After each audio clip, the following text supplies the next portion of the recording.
Profe, ahora ya estamos. Bueno, quiero tener Sí, acá otro. No hay barrio. ¿Será que me escuchan? Hola, ¿me Sí, escuchan? hola, te escucho. Sí, perfectamente. Ya estamos cuando, no sé si y copié. Sí, ustedes son los... iniciamos. Sí, cuando ustedes quieran nomás. Bueno, ay. Hola, buen día a todos. Hola.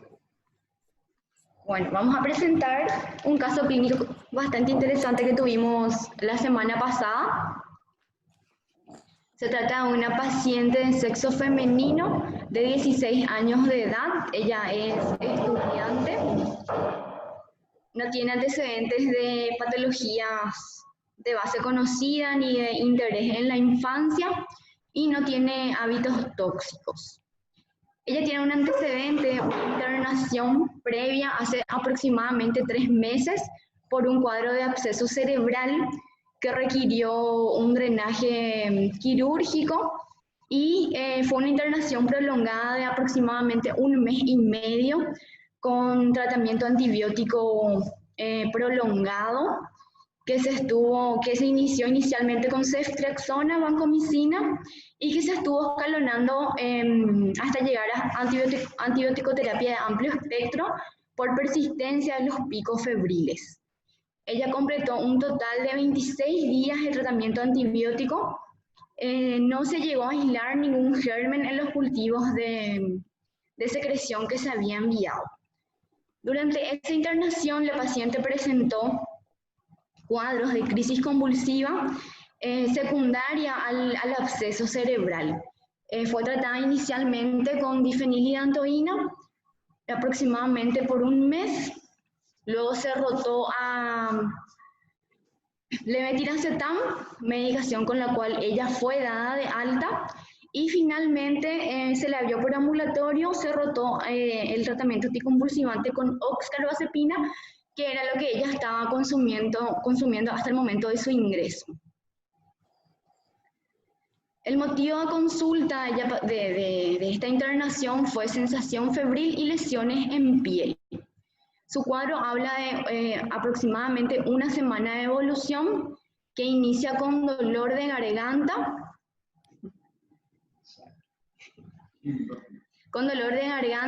acompañada de neuropatías cervicales. Estos síntomas fueron de intensidad leve y se dieron con la ingesta de analgésicos comunes.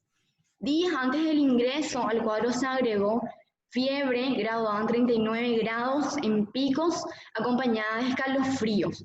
Esta fiebre se dio inicialmente con la ingesta de paracetamol y posteriormente se agregaron lesiones. ¿Perdón? ¿Qué pasó? No, si querés no. Ah. Bueno, al cuadro se fue agregando lesiones eritematosas pruriginosas que iniciaron en ambos antebrazos y que luego se generalizaron. Ella consultó por la persistencia de los picos febriles y por el empeoramiento de las lesiones en la piel. Ni a cuadro similar anterior.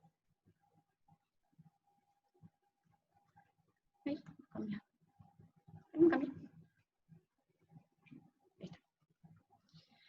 Su examen físico al ingreso, en cabeza y cuello, el dato positivo de valor, ella ingresó con párpados edematizados, bilateral, simétrico. En faringe y amígdalas no se constataron secreciones, no se constataron placas ni adenomegalias palpables. El aparato respiratorio estaba conservado, al igual que el aparato cardiovascular y el abdomen. El aparato osteomuscular, en lo que se encontró fue edema bilateral, tanto de miembros superiores e inferiores, Godet una cruz, y no presentaba otros signos inflamatorios acompañantes. Las articulaciones eran móviles, no dolorosas, también sin signos inflamatorios. En piel y mucosas presentaba exantema generalizado y pruriginoso. En el sistema linfático no se encontraron adenomegalias en las cadenas examinadas, veras cervicales, axilares e inguinales. Y el sistema nervioso central estaba conservado.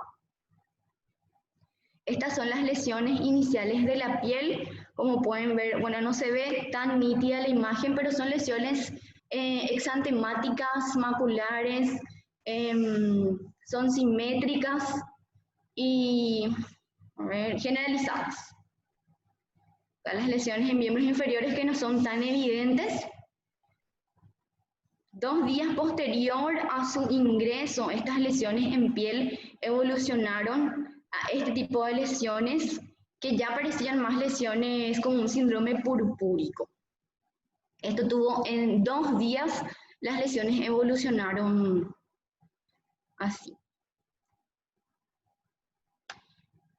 Su laboratorio al ingreso, ella presentó un hemograma donde tenía glóbulos blancos de 2.800 con la fórmula relativa: neutrófilos de 56%, linfocitos de 28%, informaba monocitos de 10% y eosinófilos de 6%. Una hemoglobina de 12.8, un hematocrito, no sale en mi pantalla, y plaquetas estaban conservadas 205.000. Tenía una PCR elevada de 53, su perfil renal estaba en rango, el perfil hepático presentaba solamente GPT, que estaba en el límite superior de la normalidad con un valor de 50. La GOT, bilirrubina total y fosfatasa estaban en rango. Los electrolitos, sodio, potasio, cloro en rango, tenía un calcio iónico que estaba elevado de 1.7, glicemia normal, en la crisis sanguínea su TP estaba conservado, el TTPA de 41 segundos conservado, el fibrinógeno estaba elevado 581 y su TT estaba conservado. Le solicitaba un dímero D que vino con un valor de 2.546 para un valor de menos de 500.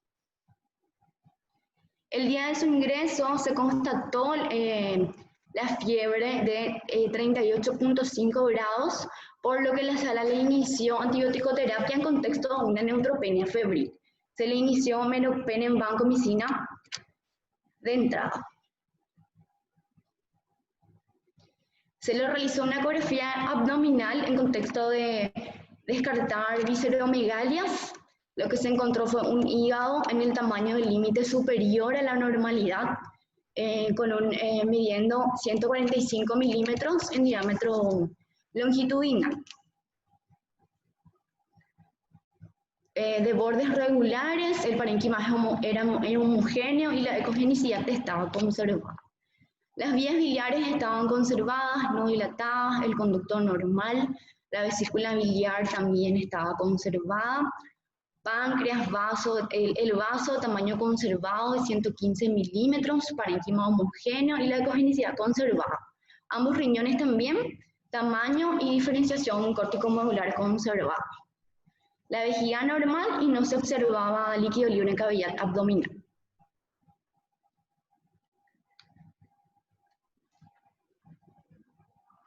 Por la manifestación del dolor que manifestaba la paciente, del dolor de garganta y cervical, se realizó una ecografía de partes blandas que informó piel y tejido celular subcutáneo de espesor levemente aumentado, compatible con un proceso inflamatorio difuso.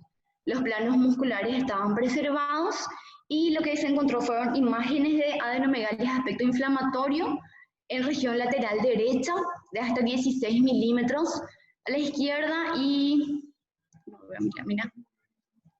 A ver.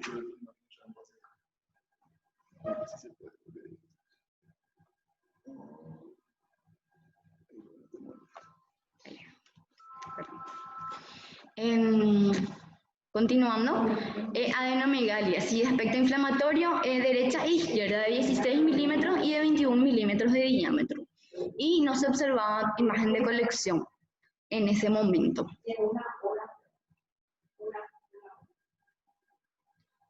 La paciente fue evaluada por el servicio de dermatología, quienes dejaron como impresión diagnóstica un exantema máculo-pápulo-vesicular, como diagnóstico presuntivo un síndrome de Dress versus un exantema viral. En ese momento se suspendió el fármaco sospechoso, que era el único fármaco sospechoso que en realidad la paciente estaba consumiendo, que era la oxcarbazepina. Solicitaron la evaluación por hematología por la leucopenia y este es el frotis de sangre periférica. En la serie roja, una leve anisocitosis e hipocromía, más nada, o sea, nada demasiado llamativo, una anisocitosis y hipocromía leve solamente. La parte de las plaquetas estaban conservadas y en la serie los leucocitos se constató una leucopenia y lo que se encontró fueron unos linfocitos de tamaño grande, núcleo bastante regular que deja ver su citoplasma claro, que eran compatibles con unos linfocitos reactivos. Otra vez un linfocito maduro de tamaño grande y citoplasma claro, ¿sí? Un citoplasma amplio de aspecto reactivo. Acá de vuelta tenemos un linfocito de tamaño grande que muestra un refuerzo en el borde de la membrana que es compatible con un linfocito reactivo Dobney tipo 3. Eso fue lo que llamó la atención en el frotis de sangre periférica de esta paciente. ¿Quieres decir algo? Sí, estos linfocitos eran, sobre todo este que está en pantalla ahora, un linfocito grande, comparando siempre con el tamaño de los hematíes. Hacemos esa comparación si la célula es de tamaño grande, mediano o pequeño, ¿verdad? Es grande, vemos.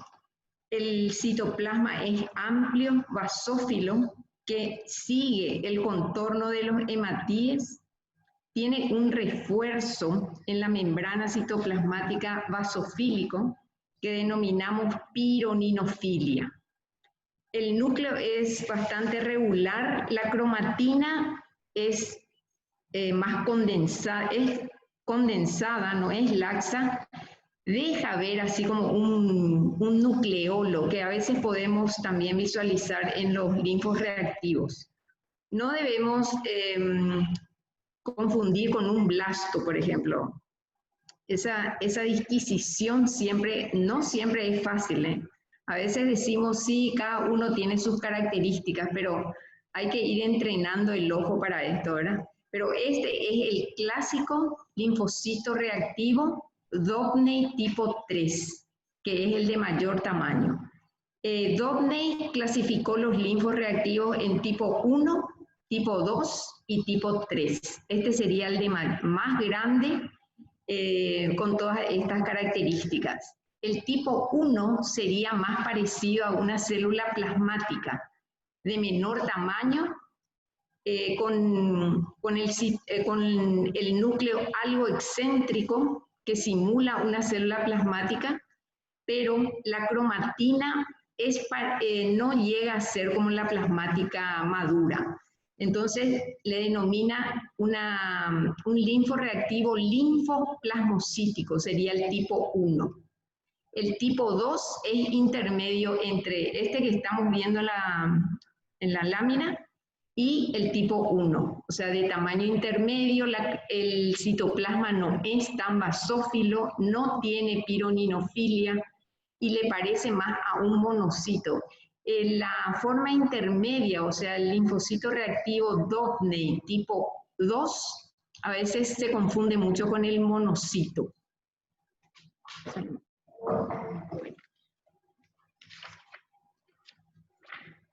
Como conclusión, el primer hemograma que se realizó por hematología, glóbulos blancos de 1800 con neutrófilos de 65%, linfocitos de 20%, se encontró monocitos en un 5%, eosinófilos en un 10%.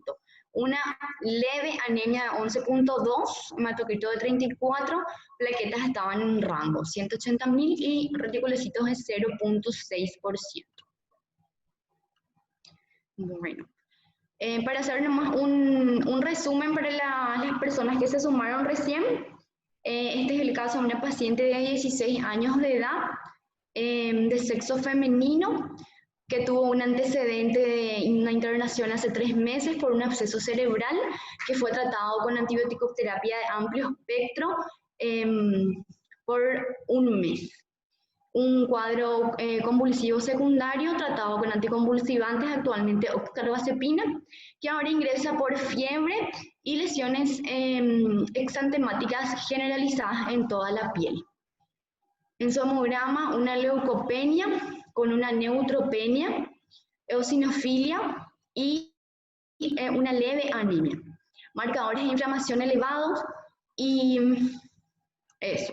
En el frotis de sangre periférica lo que se observó, linfocitos de aspecto reactivo. Se le realizó un aspirado de médula ósea a esta paciente que se observaba una médula ósea con celularidad rica, aparentemente. Las 3 líneas estaban conservadas. No había nada demasiado llamativo. Al ir aumentando, lo que se podían observar, o sea, lo que se encontró, fueron la serie granulocítica que tenía sus gránulos, sus gránulos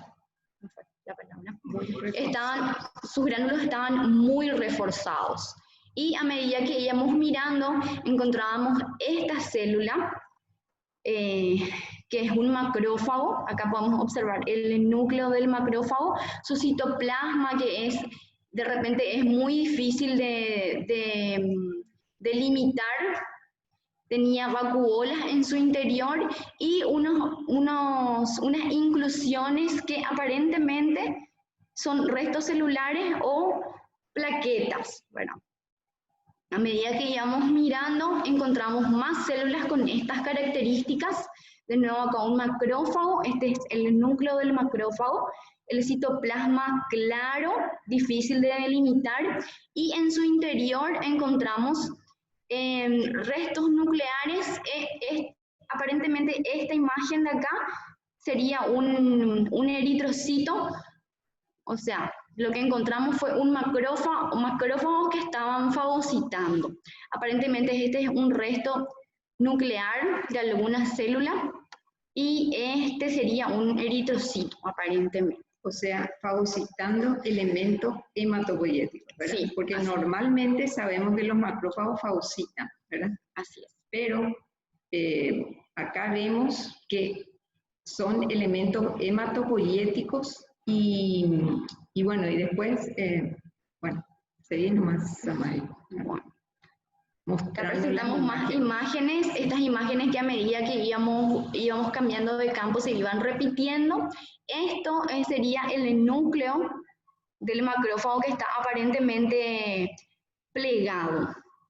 Acá vamos a delimitar el citoplasma, que es clarito, y dentro tenemos, acá sería aparentemente es un neutrófilo, la célula entera, ¿verdad? Esto sería un resto nuclear de algunos de los componentes. Puede ser un eritroblasto o no sabemos, un linfocito, parece más un eritroblasto, ¿verdad? Pero el neutrófilo parece que acaba bueno, todavía no digirió, ¿verdad? Acaba de englutir, ¿verdad? Tenemos más imágenes. Esto parece más un histiocito, ¿verdad? Gránulos reforzados en el citoplasma. No, pero fagocita. Y sí, acá acaba de fagocitar. Sí.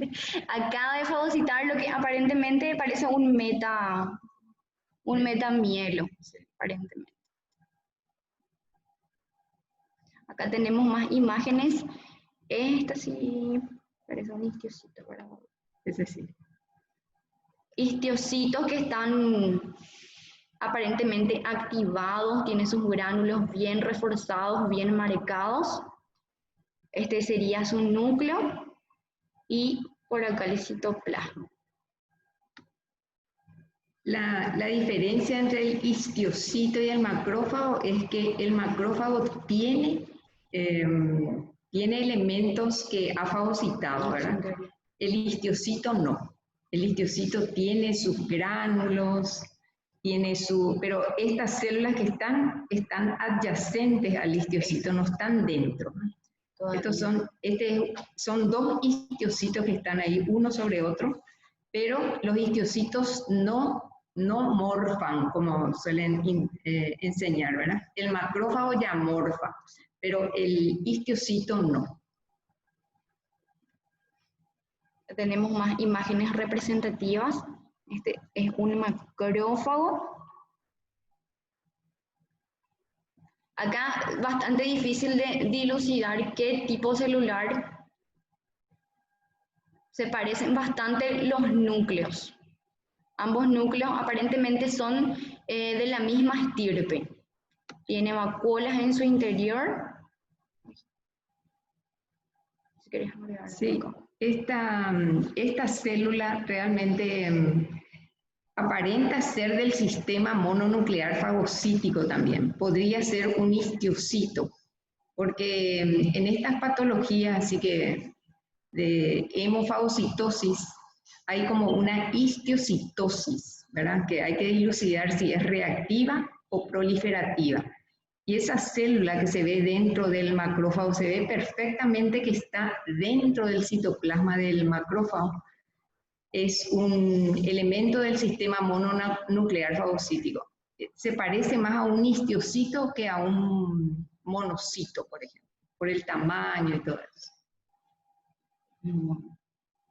Como conclusión, en aspirado de médula ósea, la serie eritroide estaba ligeramente disminuida, la serie blanca en número normal, granulaciones reforzadas en los elementos de la serie granulocítica, la serie linfoide se observaba 12% de linfocitos de aspecto maduro, de los cuales algunos con aspecto reactivo en un promedio de 2%.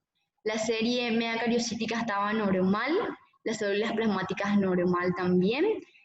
La relación mieloide-eritroide en 4.6, no encontramos parásitos, y como observación, aumento del número de histiocitos y macrófagos mayor al 2%, con hemofagocitosis, que son las imágenes más relevantes que quisimos presentar, o sea, mostrarles. Como conclusión, el aspirado médula ósea reactivo con fenómeno hemofagocítico. Con estos resultados, se le estudió a la paciente, se le solicitó la serología viral para dengue, para el COVID, Epstein-Barr, citomegalovirus, herpes simple 1 y 2, toxoplasmosis, VIH, VDRL, RK39, salmonella, hepatitis A, B y C. Se le solicitó también antistreptolicina O, brucelosis. En un momento se pensó también en la posibilidad de reliquia, porque al reinterrogatorio había manifestado que la paciente tenía una mascota, un perrito, que había presentado fiebre también en los días anteriores, y ella tenía mucho contacto con su mascota, ¿verdad? Y también se había solicitado parvovirus B19, que no se pudo realizar. Toda esta serología que se solicitó a la paciente retornó negativo. Se le solicitó también la parte inmunológica, retornó ANA negativo, anti-DNA negativo, el factor reumatoideo fue negativo. Los cultivos que se le habían tomado durante los picos febriles, hemocultivo y urocultivo, también resultaron negativos. En la evaluación de dermatología se le había realizado biopsias de piel que retornaron como conclusión epidermis con cambios de espongiosis, hipogranulosis e hiperkeratosis. En la dermis papilar se observaba edema, infiltrado linfocitario perivascular, acompañado de eosinófilos y extravasación de eritrocitos. Como conclusión de esta biopsia fue exantema por fármacos. Se le solicitó también los demás marcadores. La ferritina retornó 392 elevada, el perfil lipídico retornó un triglicérido de 166, el colesterol total vino normal, o sea, la parte de colesterol normal. Y se le solicitó su dímero D, que retornó otra vez, o sea, en ascenso, 8.305 nanogramos por decilitro. Los diagnósticos finales de esta paciente fueron el síndrome de reacción a medicamentos con eosinofilia y síntomas sistémicos, que sería el DRESS, y el síndrome hemofagocítico secundario asociado. Esta paciente recibió tratamiento, completó la semana de meropen en vancomicina, a pesar de que no se encontró ninguna causa bacteriana, ningún germen aislado. El servicio de infectología sugirió iniciar igual tratamiento con doxiciclina por esa sospecha de erliquiosis, que tampoco se confirmó. Y para su síndrome hemofagocítico recibió metilprednisolona e inmunoglobulina. La paciente tuvo buena evolución clínica, actualmente ya fue dada de alta.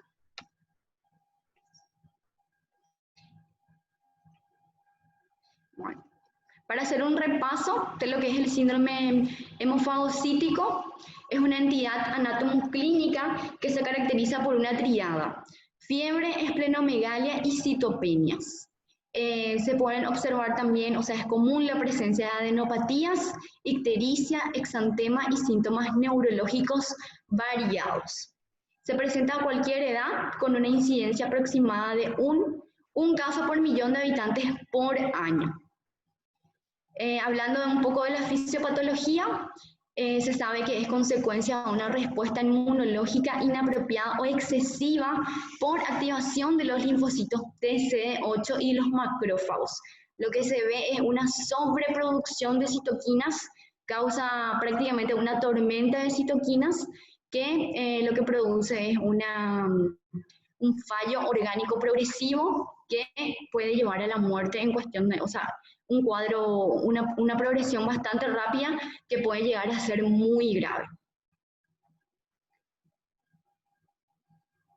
Podemos clasificarla en primaria y secundaria. Las primarias son las denominadas las familiares, que tiene una alteración genética asociada, se observa, es autosómico recesivo, se observa en niños generalmente menores de 1 año, y tiene un mal pronóstico porque normalmente es difícil de diagnosticar y difícil de pensar. En esta patología en los niños como es poco frecuente. La secundaria sería lo que vemos más nosotros en nuestros pacientes adultos, en donde encontramos alguna etiología que justificaría la activación de estos linfocitos T y macrófagos. Puede ser infeccioso, inmunológico o neoplásico. Se puede hablar también de, en algunos casos se habla de reacciones metabólicas, ¿verdad? O sea, de causas metabólicas. El síndrome hemofagocítico secundario tiene varias variantes que según la causa según la causa que se va encontrando, ¿verdad? Va cambiando de nombre. Estas son las enfermedades asociadas a los síndromes hemofagocíticos secundarios. Las causas principalmente son las virales, ¿sí? Generalmente la familia de los herpes virus. Al que más le menciona es al virus del Epstein-Barr, ¿sí? También puede ser secundaria citomegalovirus, al virus del herpes simple, VIH, parvovirus. Hay casos reportados asociados a influenza, a dengue, adenovirus y rubeola. Las causas bacterianas, que son menos frecuentes, pero que también hay reportes de casos por micobacteria, brucela, neumococo, hemófilus, serratia, salmonella y E. coli. Los hongos que podrían causar son cándida, histoplasma y cryptococcus. Entre los parásitos se menciona la leishmania y el toxoplasma. Las colagenopatías más frecuentemente asociadas son el lupus eritematoso sistémico, se menciona la artritis reumatoidea tipo juvenil y a la enfermedad de Kawasaki. Entre las neoplasias, son las neoplasias hematológicas las que se asocian mayormente, podrían ser cualquier tipo de neoplasia hematológica, pero las que más se asocian son los linfomas no Hodgkin de células T y en la variedad la hepatospleno, la hepatospleno. También se menciona tumor de células germinales. Y otras causas que se encuentran son los fármacos. Entre los fármacos realmente la literatura menciona que los antiepilépticos son los que se asocian con mayor frecuencia. Entre todos los casos que se reportaron, la fenitoína fue el fármaco que se encontró con mayor frecuencia. También se encontraron casos post-vacunación y asociados a sarcoidosis. Pero como les mencioné, las causas más frecuentemente son virales, y entre las virales la más frecuente, los de la familia del herpes, el Epstein-Barr es lo más frecuente. También, perdón, me olvidé de mencionar, están las inmunodeficiencias primarias también asociadas a un síndrome hemofagocítico. Ahí faltaría agregar el coronavirus, el COVID-19 sí. Ahora, porque le voy a agregar coronavirus. Porque se hicieron autopsias en pacientes, ¿verdad? Y encontraron que asociaba hemofagocitosis. Agregar la lista. Bueno, las manifestaciones clínicas pueden ser bastante variables. Al principio hablábamos de una triada, pero las manifestaciones clínicas son bastante variables, como ya les dije. Están las manifestaciones generales, como la fiebre y la afectación importante del estado general. Las manifestaciones cutáneas son de tipo exantema maculopapular, se puede observar eritrodermia generalizada, edema, paniculitis y púrpura. Las manifestaciones por la hepatopatía y la coagulopatía, que también son bastante frecuentes. Puede haber compromiso pulmonar en forma de infiltrados pulmonares difusos bilaterales, que no son de origen infeccioso. Compromiso del sistema nervioso central, desde alteración del estado de conciencia hasta convulsiones y parálisis de nervios craneales. Y el compromiso hematológico, ¿verdad? Las citopenias y la hemofagocitosis. En la médula ósea encontramos histocitos hemofagocíticos con celularidad que puede estar variable dependiendo del momento de la evolución en el que se realizó el aspirado. En la etapa temprana de la enfermedad puede ser normocelular, hipercelular, con muy escasa o incluso ausencia de hemofagocitosis en las etapas tempranas. Posteriormente ya se va marcando más la hipoplasia a expensas de la eritropoyesis y la granulopoyesis, y aumento progresivo de la hemofagocitosis. En etapas más avanzadas incluso se puede presentar aplasia, mieloesclerosis y algunos casos raros que se encontraron de necrosis medular. Los histocitos son de aspecto normal y suelen tener vacuolas con material ingerido, que fue lo que estuvimos observando.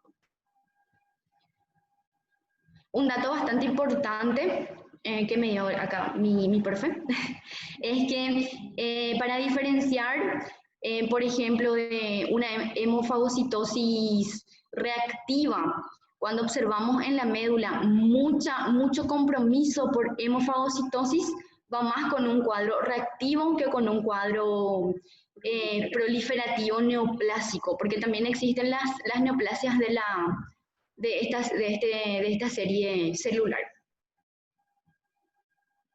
Estos son los criterios diagnósticos que fueron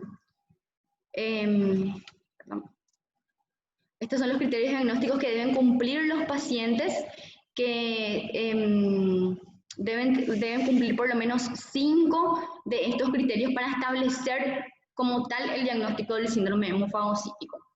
La fiebre de mayor a 38.5 grados por más de una semana, la presencia de esplenomegalia, la presencia de hiperferritinemia, las citopenias deben afectar por lo menos a 2 líneas celulares, presencia de hipertrigliceridemia o hipofibrinogenemia, la hipercitocinemia, la presencia de interleuquina 2, factor de necrosis tumoral alfa, interferón gamma, interleucina 10, 12 y 18, que son las que están más aumentadas.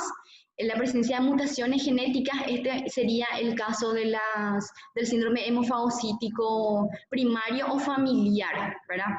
Que afecta este es el gen de la perforina 1, la MUC13 y la STX11, ay, no recuerdo bien el nombre.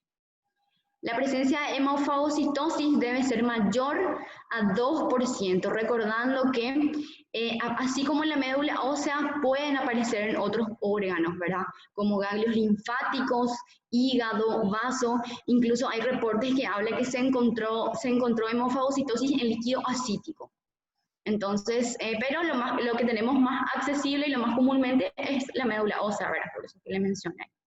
Y disminución o ausencia de la actividad de las células natural killer. Como les dije, deben cumplir por lo menos 5 criterios para establecer el diagnóstico como tal de un síndrome hemofagocítico. El tratamiento de la linfocitosis hemofagocítica primaria o familiar se basa en una combinación de inmunosupresores y quimioterapia, ¿verdad? En la mayoría de las bibliografías que vi hablaba de un total de 8 semanas de tratamiento. El esquema sería dexametasona más etoposide más ciclosporina.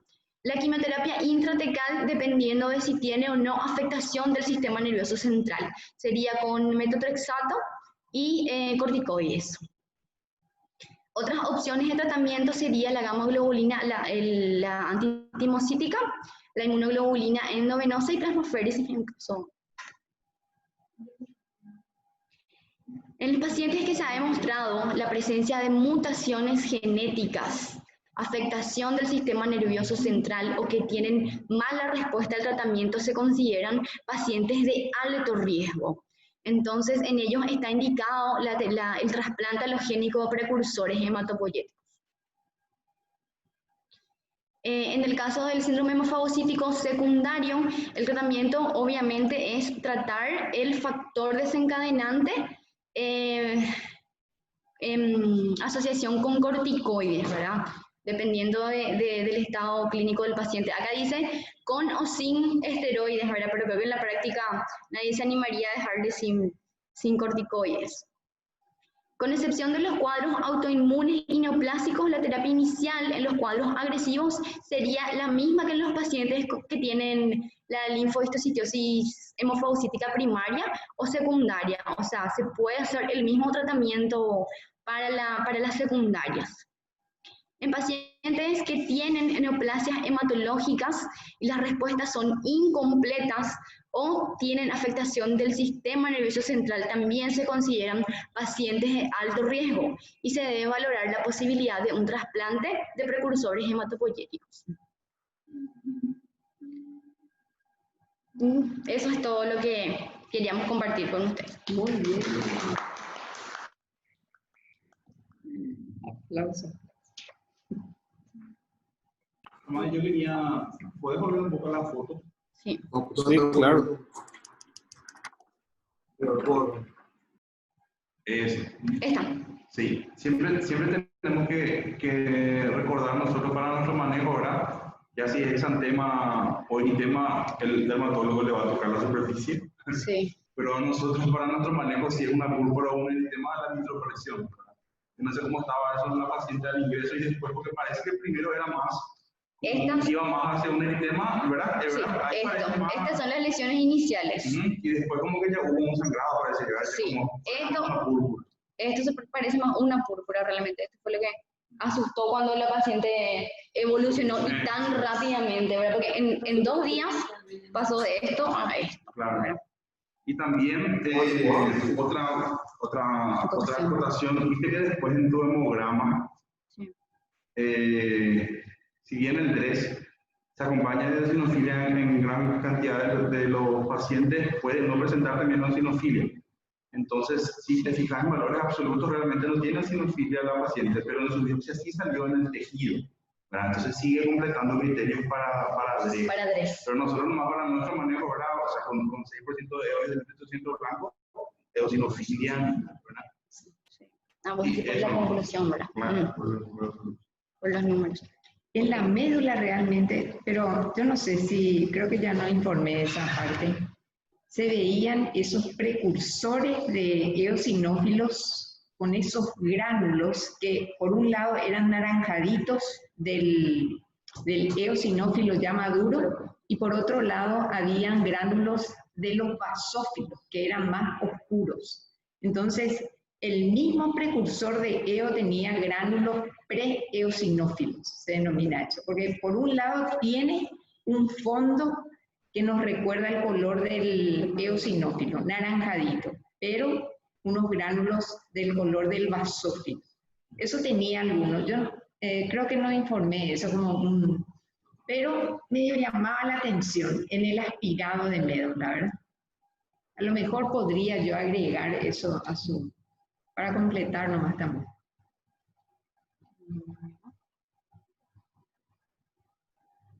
¿Alguna pregunta? ¿Duda? Sí, complementando lo que dijo Chano, esa púrpura era púrpura palpable. Ese disponible para... No, era palpable, ¿verdad? No, doctor. Pero no hablaron de máculas, por acaso. Estas que evolucionaron al final eran máculas. Bueno, Estas sí, estas lesiones al inicio. Eran sobre elevaditas. Exantema. Sí. ¿Verdad? ¿Y los otros? Pero esta al evolucionar después... Yo cuando vi esta imagen, cuando me mostraron ellos la evolución posterior, ¿verdad? Porque al inicio parecía como esas lesiones que podía ser dengue. Tanto vimos dengue que medio parecía dengue, ¿verdad? Pero estas lesiones se parecen más a la púrpura vascular anafilactoide de Schönlein-Genus. Entonces yo también les había preguntado, ¿son sobreelevadas?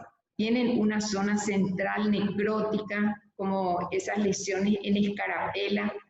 Y si son pruriginosas o no, porque vemos que son bastante simétricas las lesiones, excepto en el muslo derecho que tiene algunas más grandes, pero en general son bilaterales, simétricas, las de Schönlein-Genus, yo digo, son pruriginosas y son ese aspecto en escarapela. Entonces, yo había preguntado, yo dije, esta es una Schönlein-Genus, al mirar así, hasta demostrar lo contrario. Y sabemos que la Schönlein-Genus es una púrpura vascular, ¿verdad? No sé. Hola.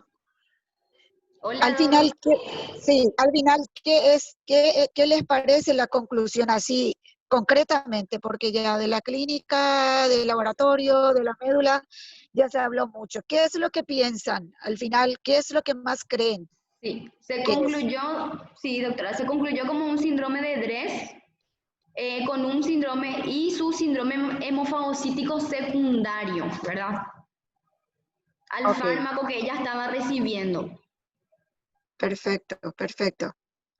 No se llegó a encontrar ninguna etiología infecciosa. Sabemos que hay miles de otros tipos de virus que podrían causar, ¿verdad? Que eso no podemos descartar. Solamente la serología que mostré fue lo que se hizo, que es lo que tenemos disponible acá. Pero como sabemos, algún cuadro viral pudo haber estado asociado también. Pero no tenemos nada constatado. Sí. Lo que yo quiero también reforzar, que la eosinofilia, tanto como esos virus, porque la literatura también menciona que esos linfocitos que vos mostraste allí, esos son células T CD8 que ya participan cuando ya hay un ataque viral. Eso también es muy importante. Y la parte de eosinofilia también cuando hay una etapa ya de una actividad inmunológica muy fuerte y ya... en etapa de, por decirlo así, de recuperación. O sea, acá hay, y yo honestamente, los estudios que se hacen en el hospital, se demostró varias veces que no son las mejores. Sí. Entonces Estamos de acuerdo. Cuestiono un poco esa parte, que para mí por lo menos se tendría que seguir insistiendo en la parte viral. Para mí Epstein-Barr está descartado, el hemograma no habla de un Epstein-Barr, pero los otros virus y más los virus presentes ahora, yo ahí pondría en juego el DRES y viral. Sí, seguiría sí, doctora. insistiendo con algún milagro.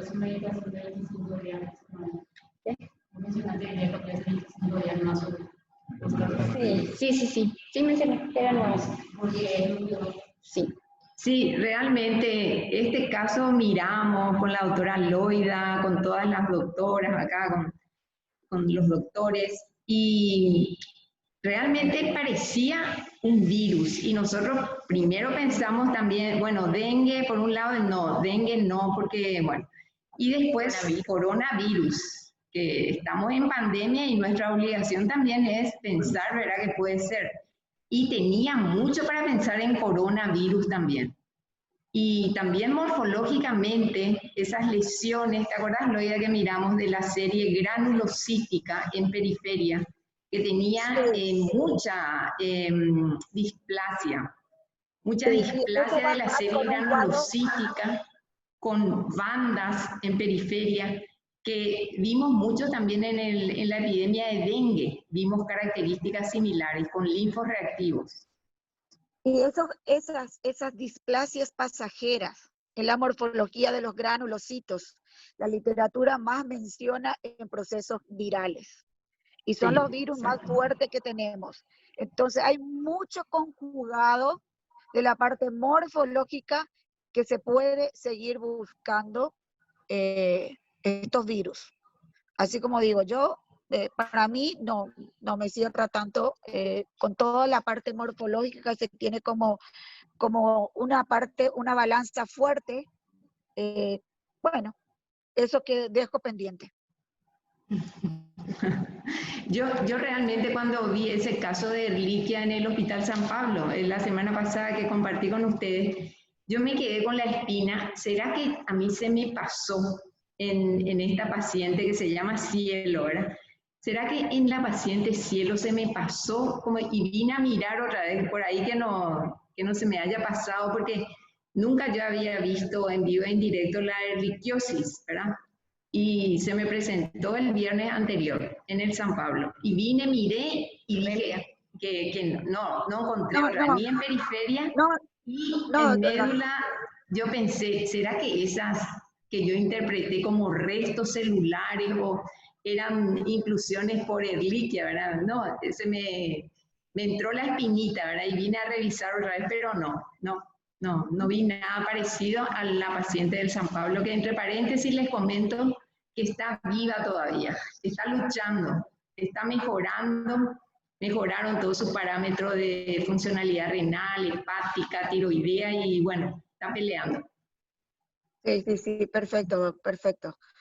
Y bueno, así como yo menciono, o sea, yo soy un amante de la morfología y trato de interpretar y de llevar y de leer todo lo que, una pena que no tenemos todavía muchos estudios que nos puedan ayudar, ¿verdad? Pero los linfocitos así activados ya con el citoplasma hiperbasófilo ya son respuestas a anticuerpos, ya son linfocitos B.